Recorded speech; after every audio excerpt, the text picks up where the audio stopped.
In this episode of Moviewallas, we talk about Madam Web and Drive-Away Dolls.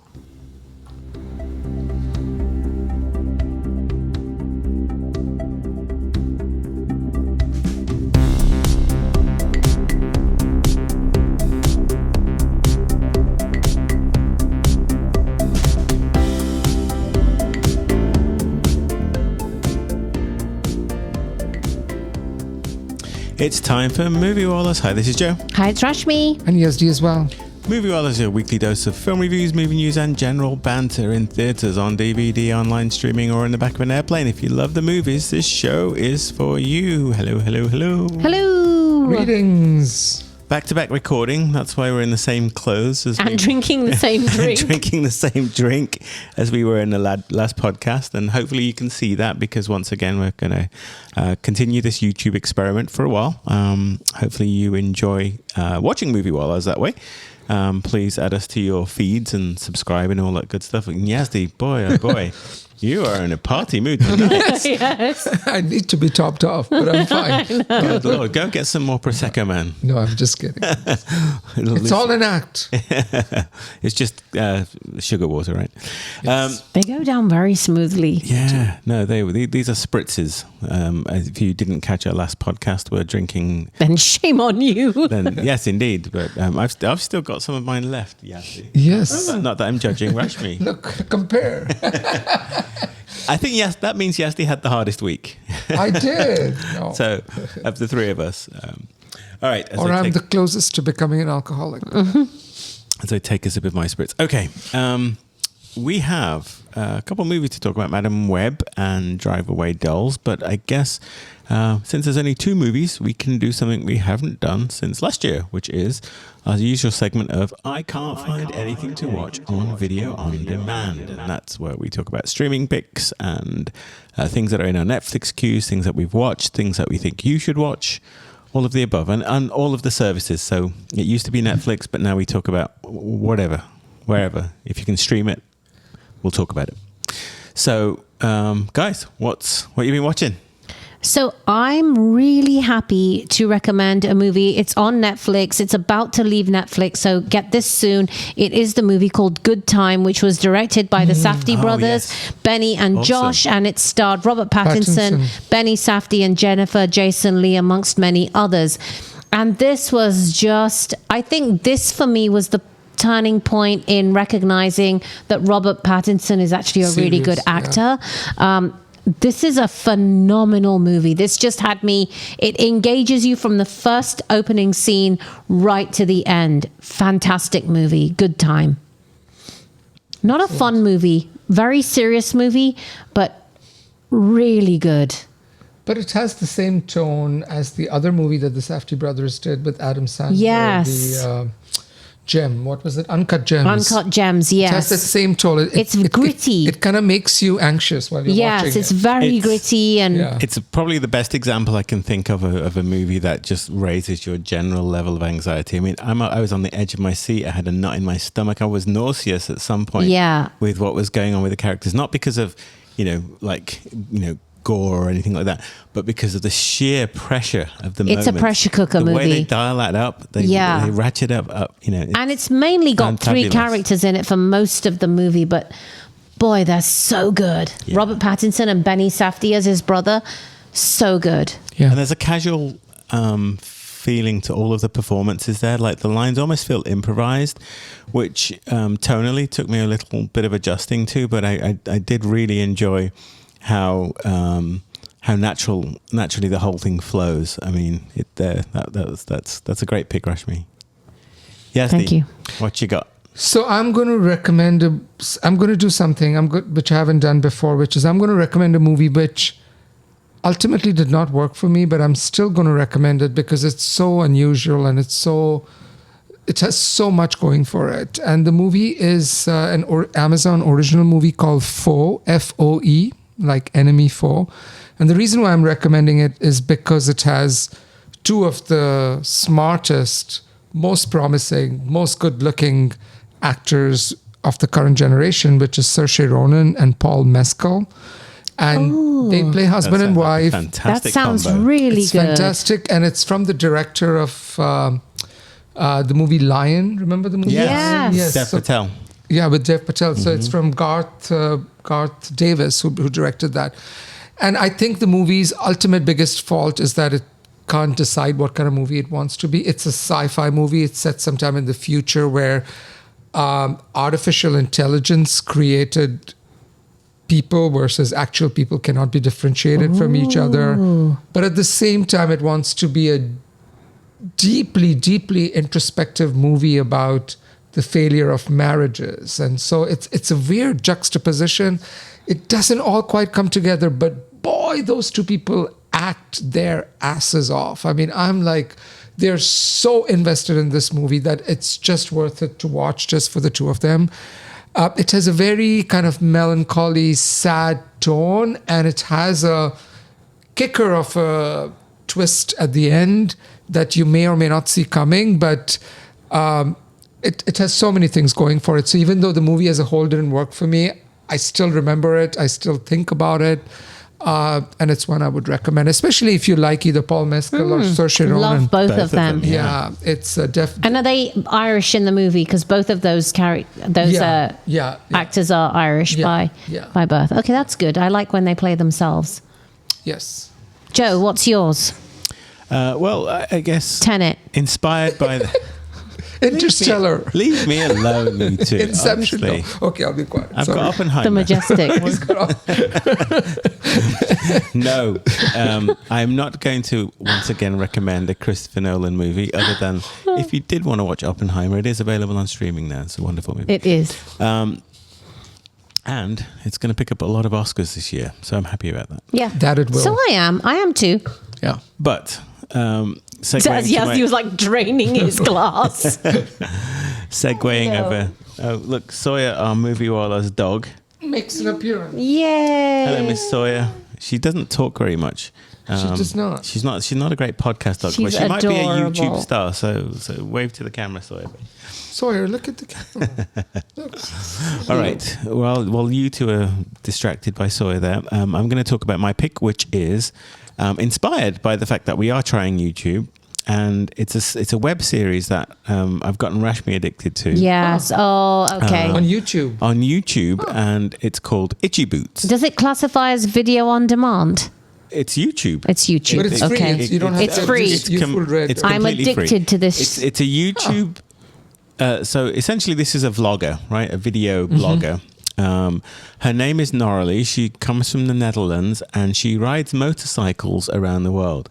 They're unknown to me, and you know, I'm interested in this because I'm interested in motorcycles. I'm interested in travel, and so this kind of two things collided in YouTube's and algorithm. we love the show Long Way Around Right. and Long Way Down with Ewan With McGregor Ewan and McGregor. Charlie. Borman, Yeah. and where they rode motorcycles around the planet in different places. Great So- documentaries as well. So, So this is a documentary. No, it's a cool. reality. Doculog. It's real. So Oh, okay. Itchy Boots is about this single female who rides her motorcycle on her own through different countries. It's had 7 seasons on YouTube. It's currently in the 7th season, and we are following her in real time. Yeah. Every 2 or 3 days, she puts out a video on YouTube. About 20 to 25 minutes And usually. Right now, we've watched her go through Cameroon, through Nigeria, through Ivory Coast, into the Congo, Central African region. Central African Republic, and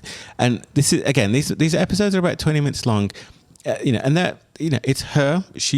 There's a couple of great videos if anyone's interested. Send me a text message. I'll refer you to kind of making of Itchy Boots movies where she goes through her process. But she really is. She's a lone female right now riding through Africa on a bike, filming it as she goes. All of the challenges of roads that are not good, of the people that she might meet, officials at borders, at border crossings.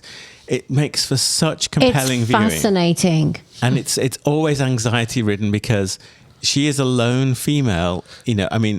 But how is she filming herself? She has multiple cameras on her bikes and like a helmet cam and a GoPros. Yeah, it's like any kind of YouTuber. She's got the equipment, and you can do a lot these days with a couple of cameras. As we can tell. Moviewallas here is shot on my iPhone, right? So in 4K, which is incredible.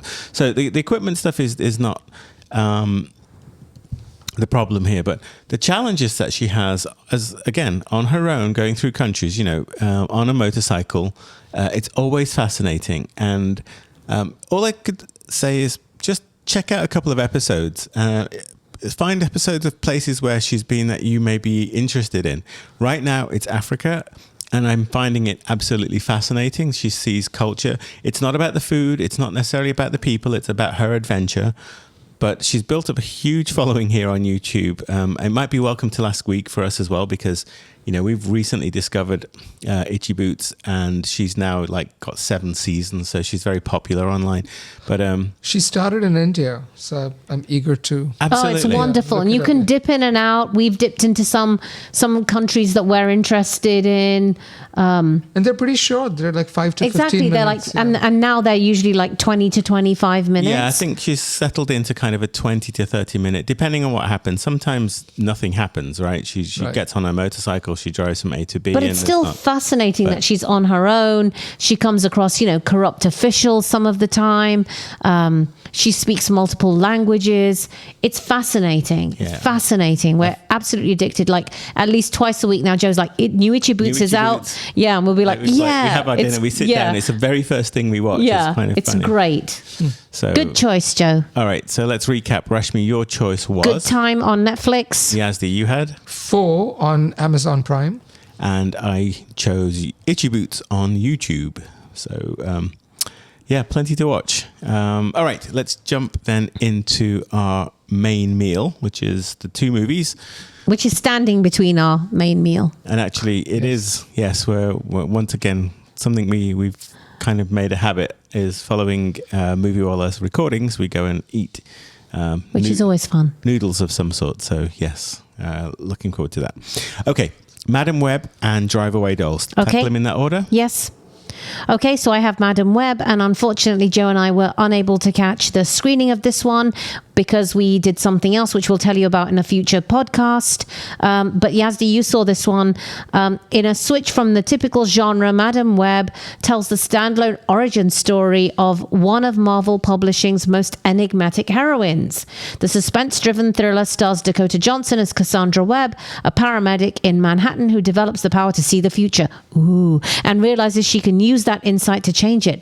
That sounds pretty cool. Forced to confront revelations about her past, she forges a relationship with 3 young women bound for powerful destinies if they can all survive a deadly present. So this is directed by S.J. Clarkson, who I don't know much about. It's written by Matt Sazama, Burke Sharpless, Claire Parker, and S.J. Clarkson, and it stars Dakota Johnson, Sydney Sweeney.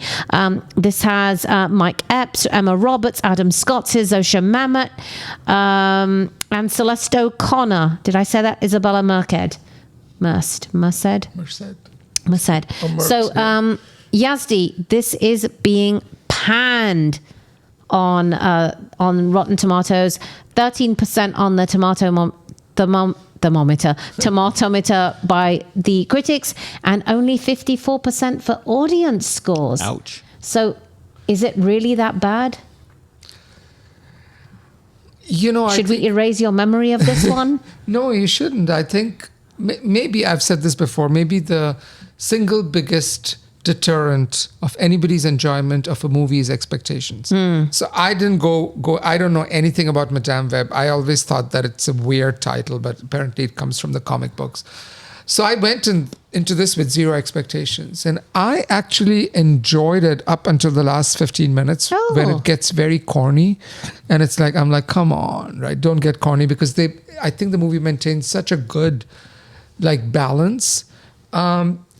So I actually maybe the reason I liked it is the reason most people don't like it, which is that it's so unlike a superhero movie. Mm-hmm. There are no things blowing up. It's an origin story. It's about this woman who starts to realize, initially she just thinks that people are repeating the same thing to her over again. And then eventually she realizes that she's able to go back in time, but she has no control over it. It just happens sporadically.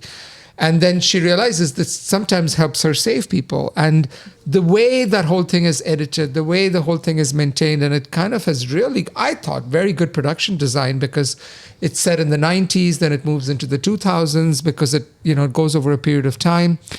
And I think the other thing which makes me not hate this movie, I mean, this movie has just been savaged in the press, is Dakota Johnson. I think if Dakota Johnson is a very particular person. She's not very versatile. She has this very dry, almost deadpan kind of persona. I know better than you. I am kind of, she doesn't play cute. She doesn't play giggly. So I think if you're okay with that, then that's fine. And I'm completely okay with that. I love Dakota Johnson. I did not. In the last year, I mean, remember that movie she made, where she's the mother. The Forgotten Daughter? No. She was very good in that as well, The Lost Daughter. Daughter. But she did that movie about this guy. Anyway, the name will come to me. But she's not fooling around. She's serious about being in movies, and she kind of commits herself. So I bought into her persona. I bought into her. I believed her. The editing in this movie is really, really good. There is a scene set in a New York subway, this New York train station, going into the train, where it's constantly playing with time, where she's seeing what's happening 10 seconds later, and she's trying to react to it, and then the thing repeats and she's trying to react to it. I think that kind of stuff you can't just sloppily put that together. It needs to be very carefully layered and done. So I actually walked out of this movie pretty happy. There is a whole massacre scene set in a diner to Britney Spears' Toxic, which is like they bought the very expensive rights, obviously, to that song. And so they played the whole song like multiple times. Right. And I love that song. So I actually think it's a worthwhile movie. Did you guys ever see Ms. Marvel?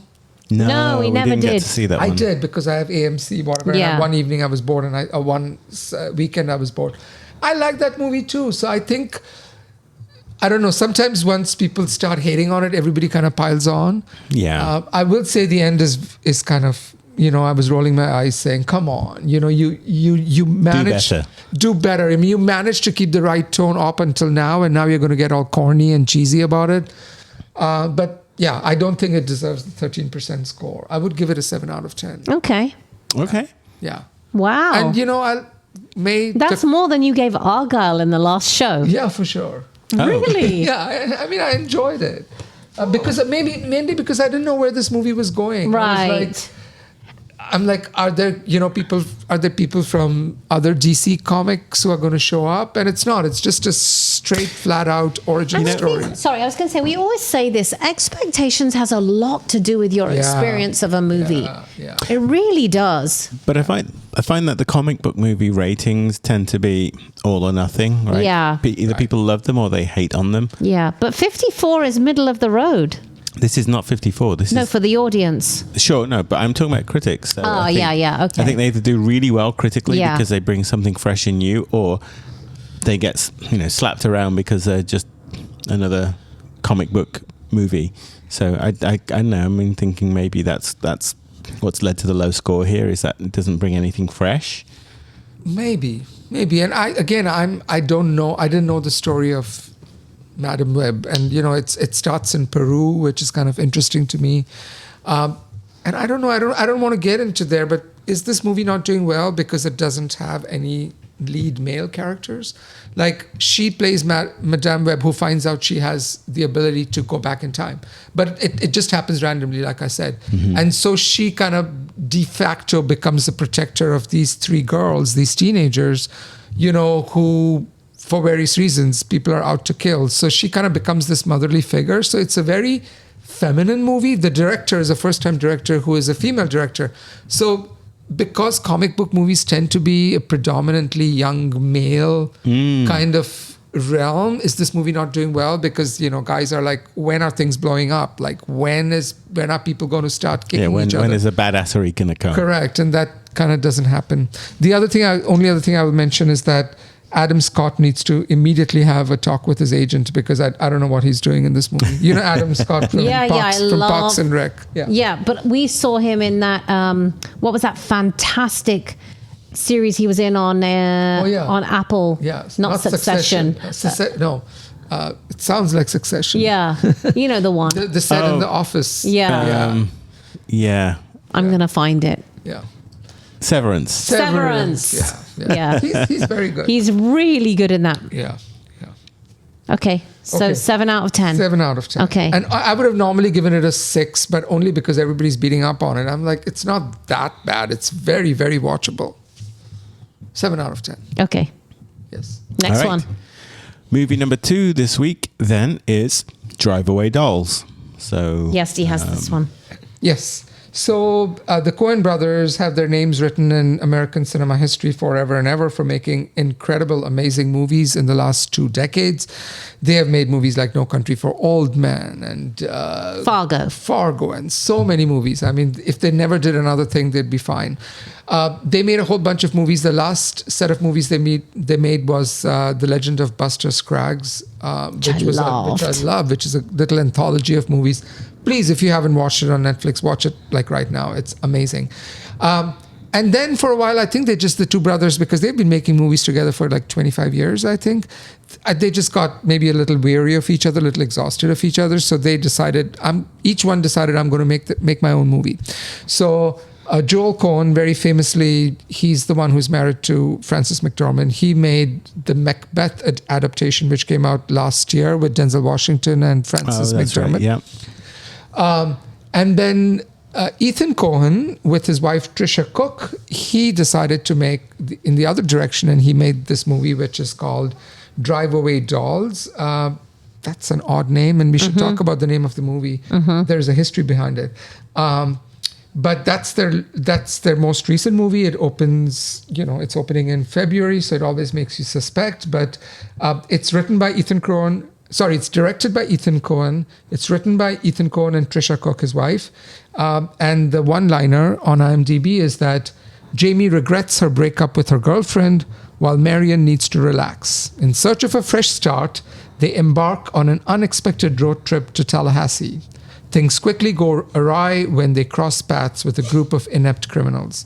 The movie stars Margaret Qualley, who is the daughter of Andy McDowell, Geraldine, and also married to Mark Ronson. If you're in the whole music thing, yes. So she is the granddaughter of. Never mind. Geraldine Vishwanathan is in it. Beanie Feldstein, Jonah Hill's sister, is here. Joey Slotnick, C.J. Wilson, Coleman Domingo, who we know from Rustin. From Rustin, he's in this. Who's just been nominated. And some delightful cameos, which maybe they're best not spoken about. Yes, I don't know. I mean, but they're Pedro Pascal's in this. Pedro Pascal's in it, as is Matt Damon. Yeah. So, what did you guys think of Drive Away Dolls? Joe can go Should first. we drive away from it or go for the ride? I'll start off by saying this movie worked for me, but I kind of liked it in spite of itself. It reminds me of the earlier Joel and Ethan Coen movies which didn't work for me. I know The Big Lebowski is legendary, and I'm probably going to get a ton of hate mail for saying this, but The Big Lebowski doesn't work for me as a movie. I've tried it more than once. Sacrilege! I know. And I know it's like, it's just one of those things where their later works, I really kind of tuned into what they were doing. This feels like that kind of offbeat early stuff, and it almost feels like they need each other as directors to kind of balance out the tone, because this just has a very it's like Burn After Reading but less accomplished. It's madcap caper, but that said, I like it in spite of itself. The charm of the two leads, I didn't believe Margaret Qualley for a second. Not a second. I didn't believe in that character for a second. It felt, we watched her in Maid, and she is a fabulous actress, but the way that she played this character for me just felt horribly forced. And so I didn't fall in love with her as a character, which I think a lot of the movie kind of depends on. But it's it's like I said in the last podcast, it passes the laugh test. There's some really funny gags in here. There's some really funny moments. The situational comedy is very funny. You know, it has that kind of super bad feeling of, you know, the thing that keeps going wrong. So I'll kind of stop there and say I liked it in spite of itself. Didn't love it. Exactly what Joe said. Joe, I agree with you 100%. This is Superbad meets Pulp Fiction. And it's not as charming. It felt a little forced to me. And I think if they had not tried so hard, it's trying so hard to entertain us. The characters are trying so hard to be endearing. It's just overacted a little bit by Margaret Qualley and by Beanie Feldstein. And I love Beanie Feldstein. So I'm just reading, apparently Ethan Coen and Trisha Cook have written, actually they said over the past 20 years we've been writing this lesbian B-movie trilogy, not really a trilogy, but the idea was to write 3 queer beer movies that they thought would never be made, and then they've gone ahead and made one of them. Excellent. So okay. Look, that makes I perfect think, sense. Yeah, it makes perfect sense. It's entertaining. I just wish it wasn't trying so hard. It's trying so hard to be good. It's just shy of really good. Yeah, Steve. I love the hell out of this movie. So You were laughing your little, really? Yes, your little belly off.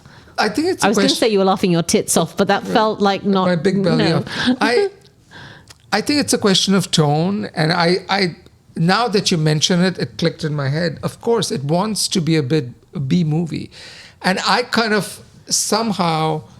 I got on that frequency very early. I'm like, this movie is not even remotely trying to be realistic. It wants to be in that space of, you know, like Fargo, like stupid people doing stupid things and extreme violence. Like the way the movie opens, I was like, oh my God, they're not going to do that. And they did it with the Pedro Pascal character. And they kept going further. So I kind of calibrated myself to its frequency, and I just had I had a lot of fun with it. I think this is the kind of movie which is going to really offend, you know, the red states in particular, because it's just filthy. It's filthy fun, and I kind of, it's really filthy, and it's really dirty. I adored it. It's very fruity. I adored it for its filthiness, because it was like, let's push this. It's very raunchy. Let's push this and let's push this. I mean, it's trying. Yeah, it's going for Tarantino. It's going from earlier Judd Apatow. Not even, but maybe, you know, the Coen brothers as well. And now I understand where that sardonic, dry, kind of humanity-hating humor comes from. It comes from Ethan Coen. I mean, he's the one. He's the one who's bringing all that acid to all of the movies. So I appreciated it. And unlike the two of you, I mean, I adore Margaret Qualley. She's a great actress. She was in the last Tarantino movie, Once Upon a Time in Hollywood. She has this weird accent, which I loved it. I hated it. I hated it. I know. She puts on a very southern accent. It's from horrible. the beginning. Yeah. So either you buy it or you don't. And she's fearless, and I like her. You know, I like her for that. So I really enjoyed it. Yeah. I mean, I think we're all saying the same thing. It was too much for you. It was. I kind of went along for the ride.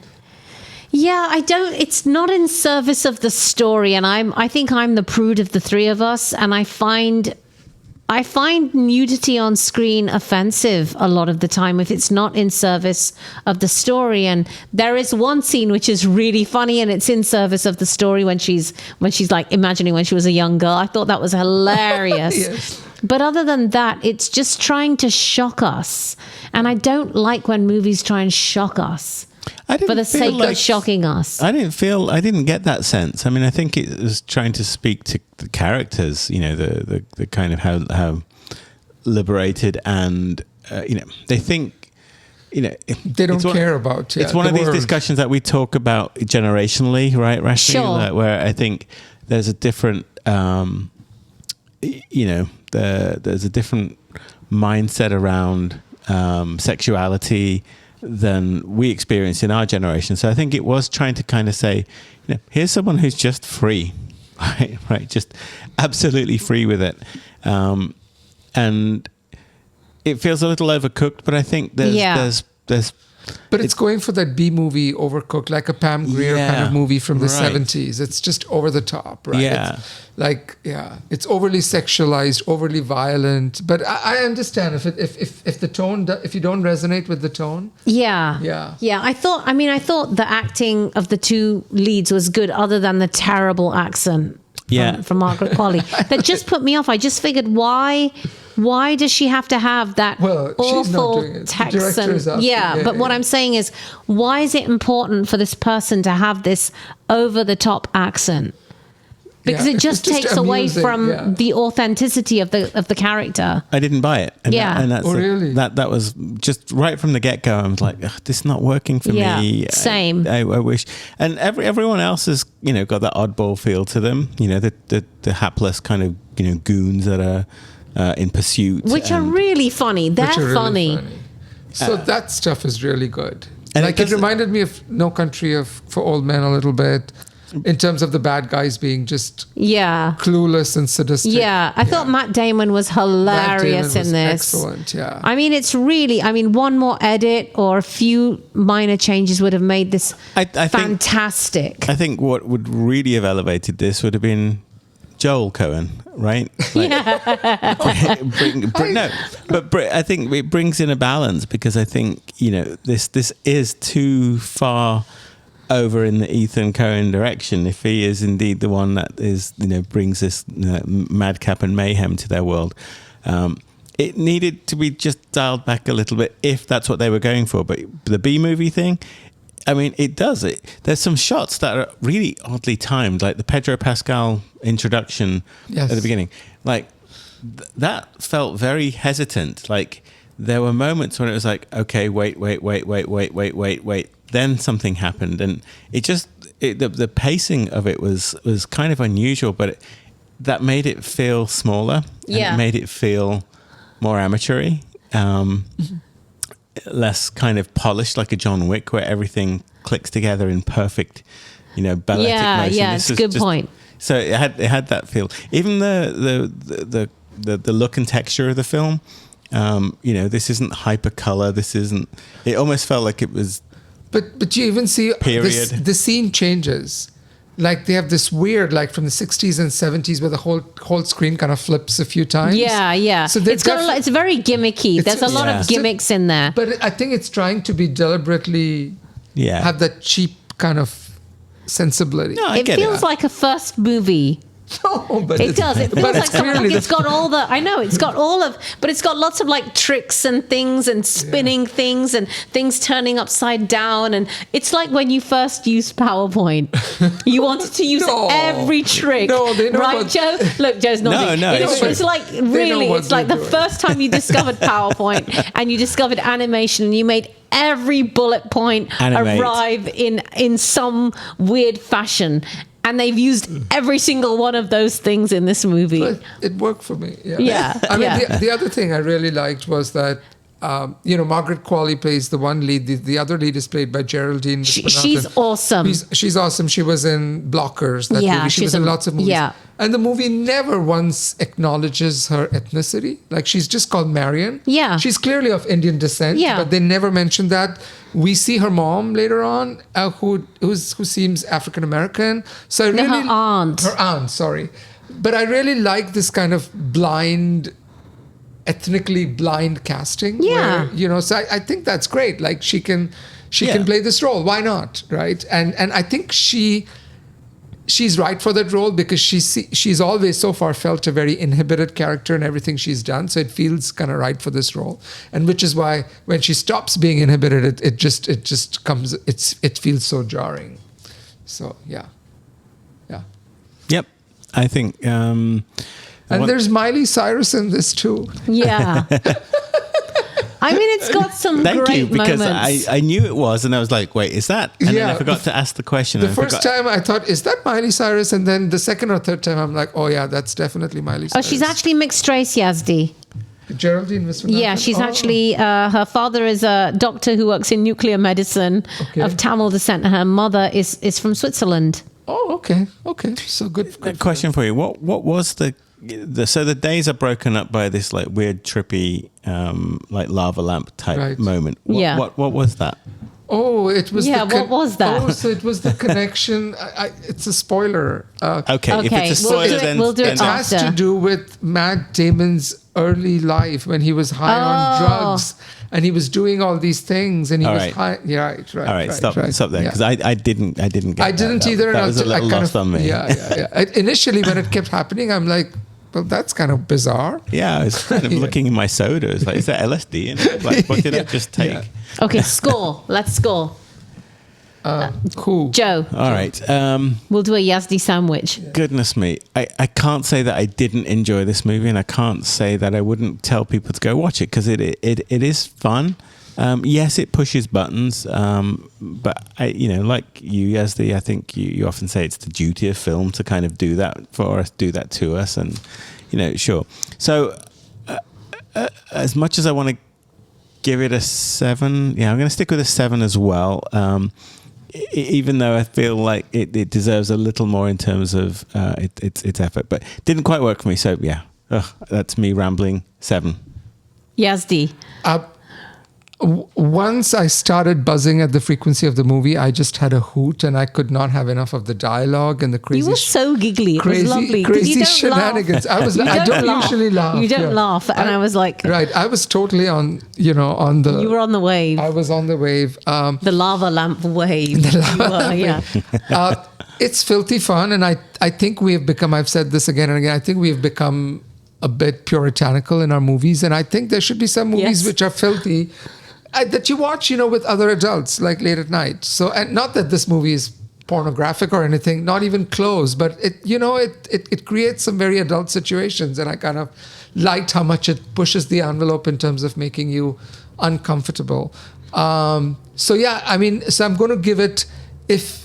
Leave the kids at home. Yeah, leave for grandma sure. and grandpa at home. Oh yeah. But other than that, group of friends, if you want to just have a hoot, just go watch it. It's a lot of fun. It's enjoyable. It's really pushing the buttons.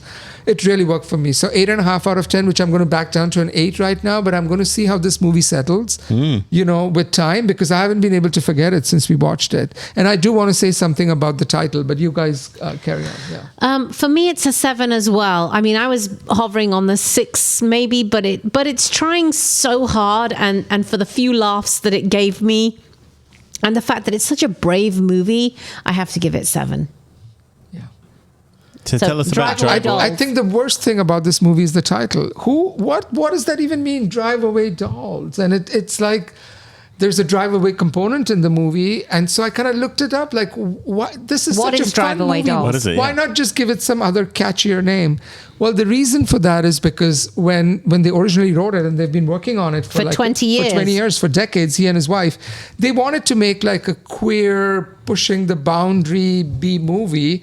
And their original title for the movie was Drive Away Dykes. Ah, But okay. obviously, at some point, the studio was like, No, you don't wanna no do way. that. You don't want that's an Yeah. offensive term. Yeah. So then they kind of replaced dykes with dolls, but it doesn't work anymore. So just call it something else, right? I think there's something in the trailer or the credits where it maybe shows that it flashes it for a second, and then maybe it scratches through and puts dolls or something. Yeah, so they speak So to that. it's the same thing with I think it's in the credit sequence actually. It's the same thing with the movie Blockers. Yeah, it should have been Cock Blockers. Original title for the movie Yeah. was Cock Blockers, and last minute the studio got scared, and then the movie was just called Blockers. But Which Blockers doesn't by make itself any doesn't make sense. any sense. Just call it something else. Yeah. So anyway, yeah, here we are. All right. Well, I am out of spritz, Me Yes. too. so that means Me too for a long time. I know, Yasti, this is thirsty work. You need to go top up on prosecco there. So it's time to end the podcast. Thank you for listening. Let us know what you think of the movies. Let us know what you think of the YouTube format. Please do like and subscribe. We will hopefully make us famous, which is what we want. No, we don't want that. We don't want that. I don't know why I even said that. So I just want to do Moviewallas for fun. Yeah. No, Maybe. no. I don't know. No. Well, I know. Maybe by saying I don't want it, it will come. If I could fly on a private jet. Yeah, no, that's not happening with movie reviews, my dear. Sorry, can I just correct? We can take our cat on vacation with us. Can I just correct? Margaret Qualley is not married to Mark Ronson. She's married to Jack Antonoff. Oh, from the White Stripe, wasn't it? Yeah. Is he from the White Stripe? But Jack Antonoff has produced all of Taylor Swift's recent albums. Okay. So anyway. Okay, and you are quite the Swiftie. No, You are. No, I'm coming around to it. Yeah. Joe and Yasti have become quite the Swifties. Sure. What can I say? I'll defend. Yeah. Midnights was one of my favorite. It was a good album. Probably Yeah. my most listened thing last year. Yeah. I How is purchased that an possible? LP. I purchased a Disc. a disc. Yeah. You bought it on vinyl? Yes. Dude, that's retro. Oh, I have a whole collection. Yeah. Yeah, I bought it on rock. That must have cost you a fortune. Vinyl's expensive. It's like $23. Yeah. Yeah. But I don't have like thousands of them. Yeah. No, I just stream now. Who has time to listen to vinyl? Cool. All right. Yasti while he's drinking his spritz. Really? And listening to Midnight. Exactly. Yes. All right. Thank you again for listening. Thank you for making it to the end of the podcast. We will be back soon with more. Until then, too many movies, too little time. A goodbye from me. And me. And me as well.